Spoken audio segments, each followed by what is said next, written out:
Hello, let's begin with lecture 6. And in this lecture, we are going to focus on defects and perfections. In this video of lecture 6, I will briefly introduce the importance of crystalline defects or imperfections.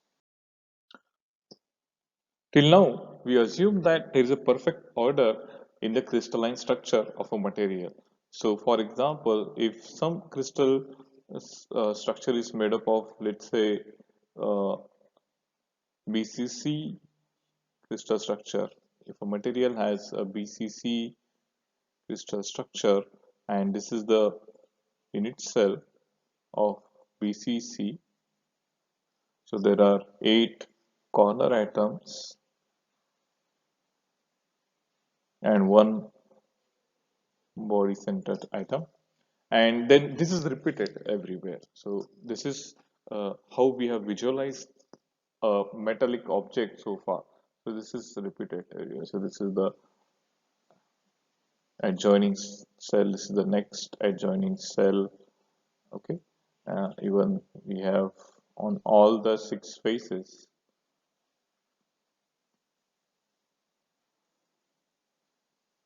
of a particular unit cell. So we assume that the unit cell is translated along all the edges. Okay,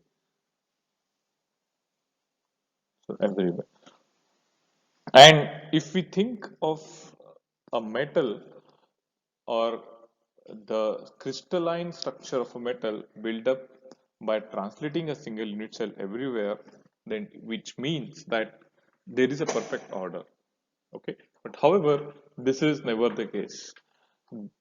There are imperfections in solids, there are defects in solids. And what is the meaning of defect? So a crystalline defect is nothing but discontinuity and absence of periodicity in certain region of lattice. Okay, and the properties of a material are sensitive to imperfection. So this is a very important fact. The mechanical properties or any other types of properties like thermal properties, optical properties are dependent on these imperfections or defects. So what is a crystalline defect or imperfection? It is a discontinuity or absence of periodicity in certain region of lattice. And these defects or imperfections are classified based upon the geometry or dimensionality of the defect. So point defects are the defects that are associated with at most one or two atomic positions. Okay. So there is a problem, there is a discontinuity with one or two atoms at a particular location. So it does not necessarily mean that throughout the material there will be a defect only at a certain atom. So when we are talking about this dimensionality, we are talking about uh, uh, a particular location or position inside the material. Okay. So if, for example, if this is a rod, this is a metallic rod, then these point defects might be at various points. So for example, I will use green color. So there might be a point defect here. So when I'm talking about a point defect at this particular location, what I'm saying is that at this particular location, there is a problem with one or two atomic position. Okay. Again, there might be some other location in the same rod, same object. And again, at this location, there is a problem. There is a discontinuity. There is a defect, a point defect, such that there is a discontinuity or absence of periodicity for one or two atomic positions. Again, there might be some third location somewhere here. Okay. So when we are talking about a point defect, we are saying that there is a discontinuity, there is an absence of periodicity associated with a particular location of the object. Okay, but if I'm talking about one or two atomic position, then that necessarily means that those two atomic positions are neighboring atomic positions. So that's what the point defect refers to. Then linear or one-dimensional defect. So let me erase this.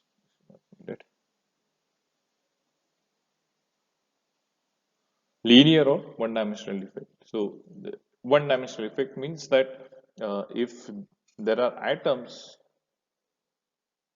on a line, on a straight line, then along this line, uh, uh, this entire row, this array of atoms is experiencing a discontinuity, or there is a discontinuity associated with all the atoms along that particular line.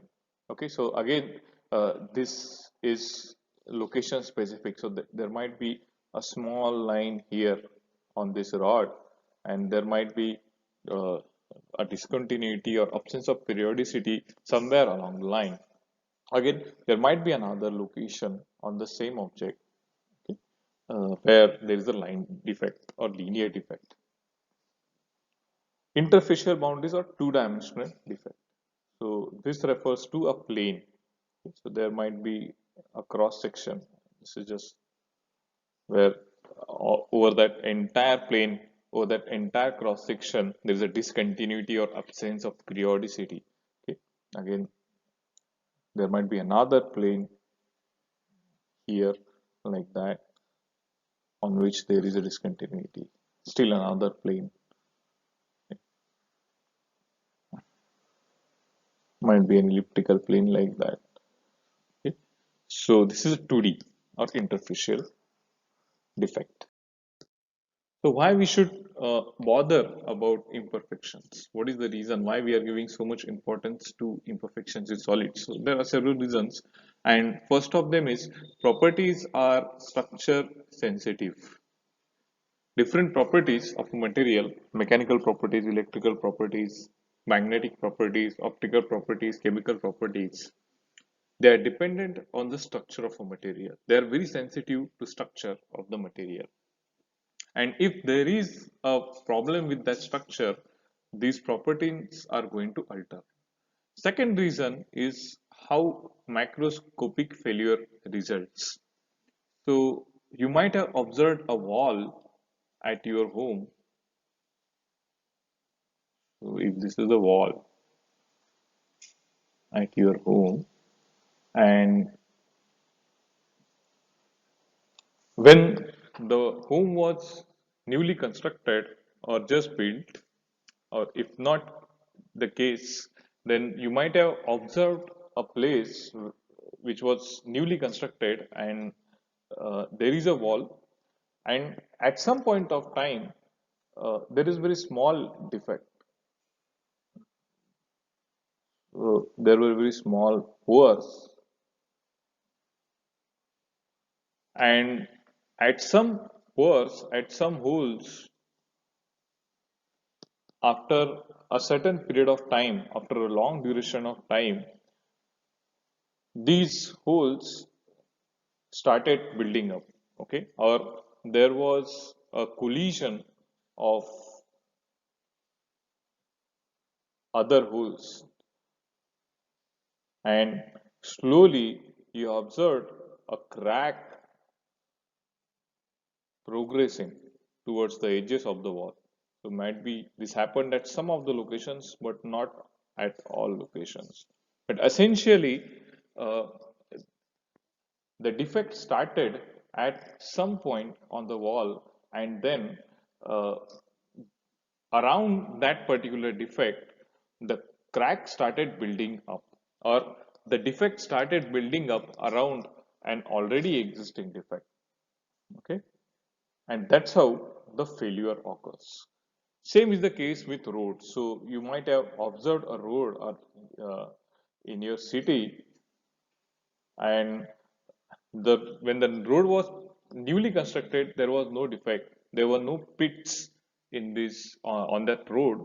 But over a period of time, as the vehicles traveled on the road, and a small pieces started uh, started coming out, started separating out from the main road. And over a period of time, you might have observed that there were big pits formed due to continuous removal of small pieces of concrete or whatever the material was used. Okay, so this happened at certain locations, and but it initiated with small pieces coming out, and then gradually, at when that when a small piece came out, at the hole was formed, and at that same location, or the pieces around the hole started coming out over a period of time, and finally that formed into a pit. So this is how the microscopic failure results. Even you can experience this if you take a rubber band and you start pulling the rubber band slowly, and at some point, and you go on increasing the force, you go on increasing the tension, and at some point of time on the rubber, you might observe formation of spots, formation of defects.